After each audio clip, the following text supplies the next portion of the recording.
USA India को Ukraine को support करने पर जोर डाल रहे हैं और दूसरी ओर रशिया चाहता है कि इंडिया के साथ उसके रिलेशन पहले की तरह बने रहें। आखिरकार इंडिया के सपोर्ट की इतनी जरूरत क्यों है, जबकि ना ही इंडिया इन देशों के साथ कोई बॉर्डर शेयर करता है और ना ही यूएनओ में इंडिया के पास कोई वीटो पावर है। से कुछ दिन पहले शिंजो आबे ने यूएसए से कुछ न्यूक्लियर वेपन्स को जापान में डिप्लॉय करने के लिए बोला।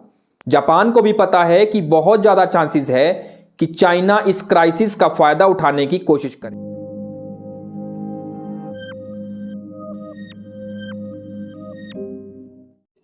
रशिया और यूक्रेन काफी महीनों से न्यूज में हैं, क्योंकि रशिया नहीं चाहता कि यूक्रेन नेटो को नॉर्थ अटलांटिक ट्रीटी ऑर्गेनाइजेशन को ज्वाइन करे।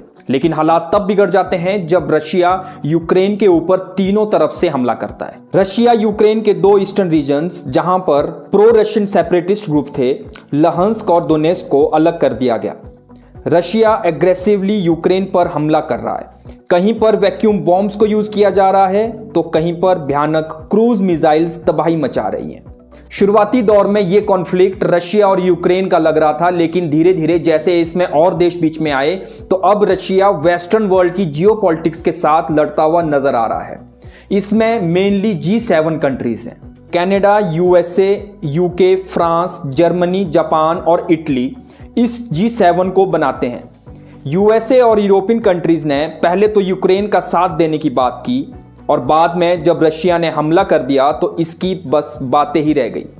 फिर यूएसए ने यह मुद्दा यूनाइटेड नेशन ऑर्गेनाइजेशन में उठाया ताकि रशिया को इंटरनेशनल लेवल पर घेरा जा सके। और यह पहली बार नहीं है कि यूएसए ने किसी देश के साथ धोखा किया है। बात चाहे फिर सीरिया की हो, अफगानिस्तान की हो, जॉर्जिया की हो, और इस बार यूक्रेन की बारी है। यूनाइटेड नेशंस ऑर्गेनाइजेशन की दो मेजर बॉडीज हैं, UNSC United Nations security council और दूसरी UNGA United Nations general assembly. In bodies को आप उदाहरण के तौर पर ऐसे भी समझ सकते हैं कि जैसे हमारे देश में पार्लियामेंट और कैबिनेट होते हैं, उसी तरह यूएनओ में United Nations general assembly parliament की तरह है जहां सभी देश अपनी बात रखते हैं। लेकिन यूएनओ की सिक्योरिटी काउंसिल कैबिनेट की तरह होती है जहां पर 5 परमानेंट मेंबर्स रहते हैं और हर 2 साल के लिए 10 नॉन परमानेंट मेंबर्स चुने जाते हैं। यूएसए ने यूनाइटेड नेशन सिक्योरिटी काउंसिल में रशिया के खिलाफ एक रेजोल्यूशन पास करवाया जिसमें इंडिया ने किसी की भी साइड ना लेते हुए वोट ही नहीं किया। उसके बाद यूएन जनरल असेंबली के 193 में से 141 देशों ने जहां रशिया का विरोध किया, वहां भी इंडिया ने सेम स्ट्रेटेजी को यूज करते हुए वोट ही नहीं किया। एक और यूरोपियन कंट्रीज और यूएसए इंडिया को यूक्रेन को सपोर्ट करने पर जोर डाल रहे हैं और दूसरी ओर रशिया चाहता है कि इंडिया के साथ उसके रिलेशन पहले की तरह बने रहें। आखिरकार इंडिया के सपोर्ट की इतनी जरूरत क्यों है, जबकि ना ही इंडिया इन देशों के साथ कोई बॉर्डर शेयर करता है और ना ही यूएनओ में इंडिया के पास कोई वीटो पावर है। ये सभी बातें और इंडिया का स्टांस इंडिया के लिए कैसा रहने वाला है, इसको समझने की कोशिश करते हैं। दरअसल इंडिया इस वक्त यूएनएससी में नॉन परमानेंट मेंबर है जहां इसके वोट की वैल्यू है, और दूसरी ओर रशिया के साथ इंडिया की इतनी सारी डिफेंस डील्स हैं। इस बीच अगर इंडिया वेस्टर्न वर्ल्ड का साथ दे देता है तो रशिया की इतनी सालों से बनाई हुई उसकी जियोपॉलिटिक्स स्ट्रेटेजी पर एक बड़ा क्वेश्चन मार्क उठ जाएगा। यूरोपियन देश ये जानते हैं कि इस लड़ाई के बाद वो रशिया के ऊपर बहुत सारे इकोनॉमिक सैंक्शंस लगा देंगे, तो एशिया में कुछ ही ऐसे देश होंगे जहां पर रशिया अपना ट्रेड करवा सकेगा। इसीलिए उनकी कोशिश है कि वो इंडिया को अपनी साइड लेके आए ताकि उनके लगाए हुए इकोनॉमिक सैंक्शंस का सही ढंग से इंपैक्ट पड़ सके। इसीलिए आजकल हमारे पास ऐसी वीडियोस देखने को मिल रही हैं। Today, if I don't forget, it's Mahashivratri. Well, there are Shivaits among you, a lot of Shivaits. Please pray Shiva God also to finish this war as soon as possible. Please pray. Thank you. If we are making some small comparison, you see, it's like the massacre arranged by Mughals against Rajputs, or like massacre which was arranged by Nadir Shah against innocent people of Delhi. अब यह समझना भी जरूरी है कि India का neutral रहना कितना फायदेमंद है, या यूं कह लें कि इनडायरेक्टली रशिया को सपोर्ट करके इंडिया को क्या फायदा है। इंडिया का 86% डिफेंस इक्विपमेंट का इंपोर्ट रशिया से ही होता है और साथ में रशिया और इंडिया के रिलेशंस बहुत खास रहे हैं। हमें जब भी इंटरनेशनल लेवल पर किसी सुपर पावर के साथ की जरूरत रही है, रशिया ने हमारा साथ हर बार दिया है। चाहे बात फिर 1971 में ईस्ट पाकिस्तान को बांग्लादेश बनाने की हो या फिर यूएनओ में कश्मीर इशू की हो, ये साथ सिर्फ यूएनओ तक ही नहीं है, बल्कि रशिया ने हमारी हेल्प ब्रिक्स, एससीओ जैसे प्लेटफॉर्म पर भी की है, जहां चाइना डोमिनेट करता है। यही नहीं, अगर अभी 2020 की ही बात करें तो इंडो चाइना बॉर्डर के गलवान घाटी का पहला समझौता भी रशिया के थ्रू ही हुआ था। रशिया और हमारे रिलेशंस हथियार खरीदने से कहीं और ऊपर चले गए हैं। हम एक दूसरे के साथ जॉइंट रिसर्च, डिजाइन और डेवलपमेंट जैसे एरियाज में भी काफी बढ़िया काम कर रहे हैं। यूएसए के अफगानिस्तान से विड्रॉ करने के बाद सेंट्रल एशियन कंट्रीज में रशिया का हमारे साथ होना एक पॉजिटिव साइन होगा और आने वाले समय में यूएनएससी में परमानेंट मेंबर की सीट के लिए भी इंडिया को रशिया के सपोर्ट की जरूरत होगी। वैसे तो रशिया ने अपने गोल्ड रिजर्व को अच्छे मार्जिन से बढ़ा लिया है, जिससे वो आने वाले टाइम में अपनी करेंसी को रिवाइव करवा देगा, लेकिन हो सकता है कि इन फ्यूचर उसे चाइना के ऊपर डिपेंडेंट रहना पड़े और ये अलायंस इन फ्यूचर पाकिस्तान के फेवर में भी हो सकती है।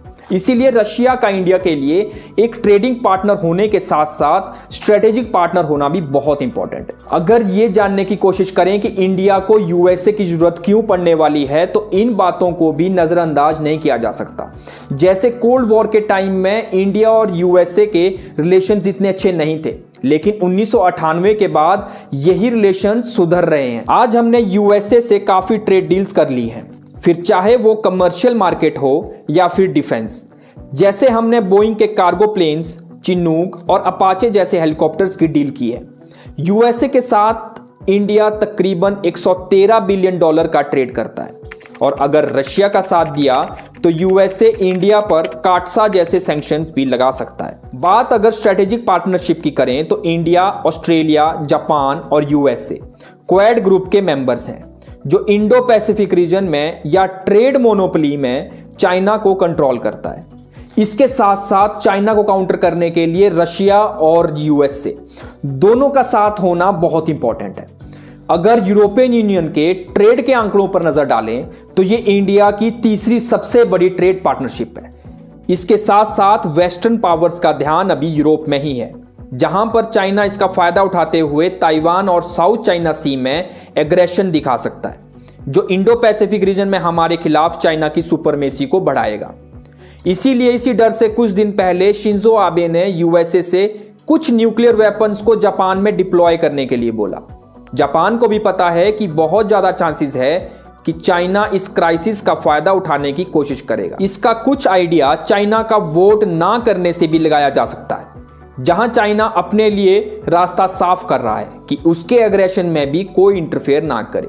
इंडिया ने चाइना की एक्सपेंशनिस्ट पॉलिसी का हमेशा विरोध किया है और अगर इस वक्त हम रशिया का साथ दे देंगे तो ये हमारे खुद की क्रेडिबिलिटी के ऊपर एक क्वेश्चन मार्क लगा देगा। कोविड पैंडेमिक्स के बाद अभी तक दुनिया की आर्थिक स्थिति उभर भी नहीं पाई है और अगर ये लड़ाई और लंबी जाएगी तो एक बार फिर ग्लोबल चेन अफेक्ट होगी। वैसे भी अभी तक stock market, crude oil, natural gas और गोल्ड के रेट्स पर इसका असर देखने को मिल रहा है। पर बात अगर सोवरेनिटी की करें तो इंडिया ने हमेशा से ही अपनी राय को अपनी मर्जी से रखा है। इसका एक उदाहरण चाइना में हुए विंटर ओलंपिक्स है। वहां पर रशिया ने यूक्रेन के ऊपर एग्रेशन को एक पॉजिटिव मैनर में प्रमोट किया, लेकिन इंडिया ने इसको पूरे ढंग से विरोध किया। इंडिया न्यूट्रल स्टांस ले रहा है तो ये इंडिया की अपनी मर्जी है, बात इनडायरेक्टली सपोर्ट करने की नहीं है। इंडिया पहले से इस फेवर में था कि यह मुद्दा डिप्लोमेटिक तरीके से सुलझाया जाना चाहिए, क्योंकि हम जानते हैं कि कल दिन को कभी अगर बात कश्मीर इशू पे आ जाए तो हम तरीके से कह सकते हैं कि जब हम किसी और के मैटर में इंटरफेयर नहीं करते तो हमारे मैटर में भी इंटरफेयर नहीं किया जा सकता।